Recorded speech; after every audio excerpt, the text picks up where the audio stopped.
What's up guys, welcome back to the final build update for my stat stacking Gemling Legionnaire. This character has now completed all pinnacle content and I've made a few gear upgrades as well, so I wanted to share the final version of this build with you guys who have been following my build's progression. Now there are still a ton of upgrades that I could do, and this is by no means a min-max version, but it's more than sufficient in my opinion to comfortably clear all content in the game currently. If you are watching this video and you're considering starting this build, I recommend checking out my leveling video as well as my build update videos that I'll link in the description below. Currently, I've invested roughly 150 to 200 divines in a build, but you can definitely start this with less than 10 to 15 divines, which I did myself. So, what is this build good at? Well, pretty much everything. If you played Cyclone in Po 1 or Whirlwind in Diablo, I believe that's what it's called, it's a similar playstyle. You basically spin through the entire map like we are doing here, one-shotting everything in your path. You get insane AoE explosions while mapping, and you also rock a comfortable 10,000 EHP to take any type of hits. Now when fighting pinnacle bosses, it's a little different. You do need to know your mechanics slash combo somewhat, which I went over in my previous video as well, so I'll link that in the description. It's really not that complicated, and at the end of these boss clips I'll go over my build really quickly as well as how I've been farming my currency, and finally I'll do a map showcase at the end. Enjoy.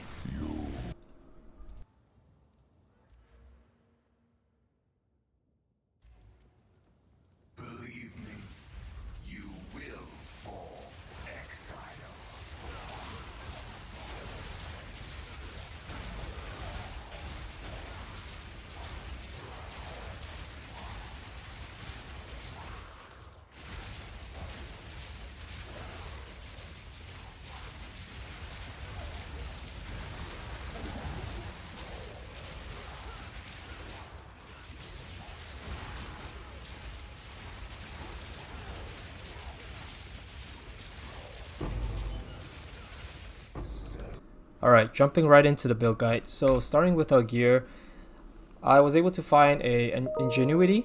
I believe it was my third Audience of the King that I killed, which dropped this, so I was quite lucky. I had to divine it a couple times, but this was self-found. This was a huge upgrade for our stats. As you can see right now, we are rocking 300 plus strength, 560 dexterity, and 800 intelligence. If I take that off, it goes down quite drastically. These are the breach rings. This one I've been using since I started this character. This one I upgraded because I wanted to get cold damage on my rings.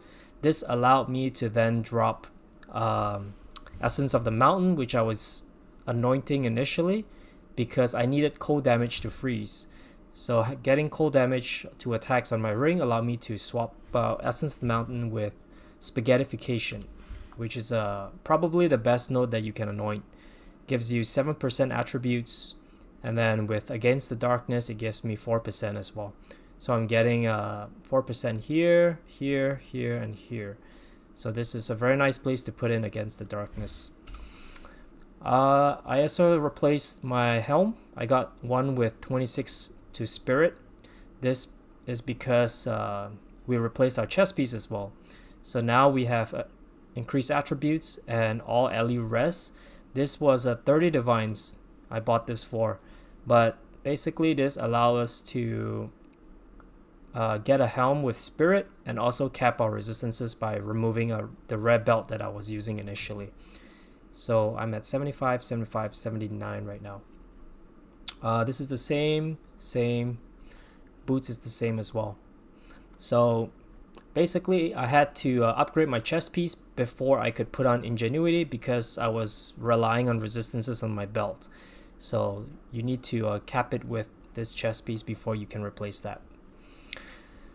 Alright, and then in terms of skill gems, I didn't really change much. The only thing that I swap out for pinnacle bosses is I replaced Bullseye with Lightning Infusion from my Herald of Ice because I'm not using the heralds anyway. I do a weapon swap for Cast and Shock Eye of Winter.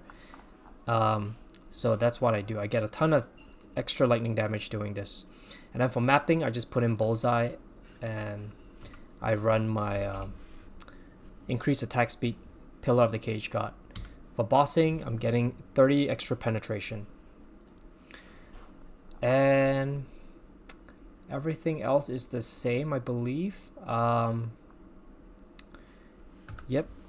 And then for my Atlas strategy, or what I've been farming, I've been noticing that Delirium is yielding quite a bit of currency, because if you run it correctly, which is adding Delirium to your map instead of running Delirium on these icons here, for example, I find that to be quite inconsistent, because you don't really know where the fog is extending, and you sort of sometimes the fog ends right away. So the fastest way to earn your simulacrum splinters is to put these distilled guilds onto your map. Usually what I use is this one right here. So this basically adds, so I'll show you right here in a second. Grab a T15. It basically adds 24% pack size. So this is the budget version. If you have currency, you can add on the Paranoia. Paranoia gives you additional rare monsters instead. And you get more Delirious as well. So the more Delirious you get, the more Splinters you get. And you get a lot of rare monsters here. So that's what I've been doing with all my T15 maps. I've been adding Delirium to it. And on average, each map drops about 30 Splinters. So you get a full simulacrum after 10 maps, basically. It's really not that long because you're mapping so quickly, and you go through 10 maps pretty quickly. And then with simulacrum, obviously when you run it, you have a chance of dropping the melting mana flask, which is, I think right now, about 15 to 20 divines. You can sell that. Breach, I haven't been having as much fun with it, just because a lot of people are running it, and then Hand of Wisdom on action has went down in price as well. So there's not a lot of good loot from Breach anymore. So I've mainly been focusing on Delirium and also Ritual. So the way I see it is that if you want to farm efficiently, you need to have a strategy that yields consistent profit, which is Delirium in this case, because you're able to get those Simulacrum reliably, and then you can sell them for about 1 divine each. So that's a reliable source of currency. And then you have your lucky drops from your Ritual, where you have that chance of getting the Audience of the King and your super rare omens. So Ritual and Delirium is what I've been running. This is what my Atlas tree looks like. I dropped these nodes down here just because I'm over sustaining my Waystones. As you can see, I have a ton of T15 maps and precursors as well. And I decided to grab Local Knowledge instead, just because I find that the grass bio maps have a chance to drop socket currency, increases your chance of getting the perfect currency, which is you can sell for quite a bit. I've sold like 3 of them so far. Alright, so that is it for my Atlas strategy. Now I'm just going to go over a Breach Stone real quick. We're going to run a max level Zesh, and then just show you what the clear looks like and also the damage. So we're not even going to we're going to weapon swap when we get to the boss, and just so you can see what the accurate single target looks like as well. So the playstyle, really, we're just spinning around, and then once we build up 3 power charges, we will hit our charge staff to get a nice extra boost of DPS.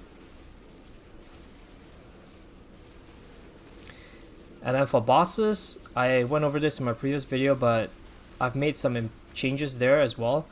You really just need to spin around the boss a few times and drop your Tempest Bell, and then start hitting your Tempest Bell with your Tempest Flurry, and that will generate power charges. So once you have that, you activate your charge staff if you don't have it already, and then just start hitting the boss and dropping your Tempest Bell as you go.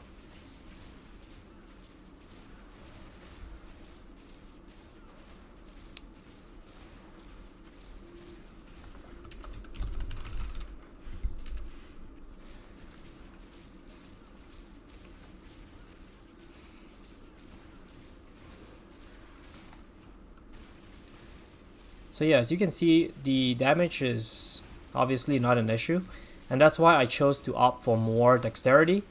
In fact, I'm even considering dropping my intelligence down to 700-ish and just getting my dexterity higher, because movement speed is king in this game, and the more dexterity you have, the faster you attack, and the faster you move in this case. So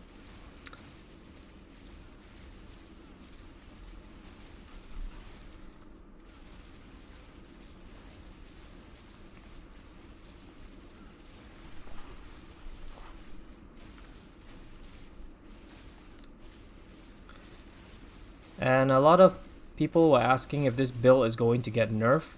It definitely will, but at this point, there's probably going to be at least another month or so before they send out a patch. So there's definitely, so what we're gonna do now is we're gonna weapon swap, and you see, as we see, we lost our charges, so we're gonna build it up from hitting the boss and dropping the bell.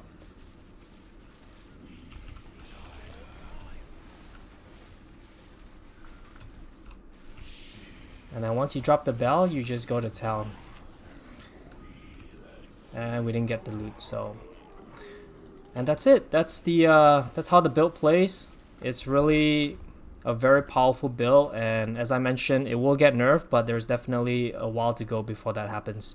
So if you have some currency, I would definitely recommend, trying this out. Let me know if you have any questions in the comment section below, and I'll try to answer them if I can. Thanks guys, bye.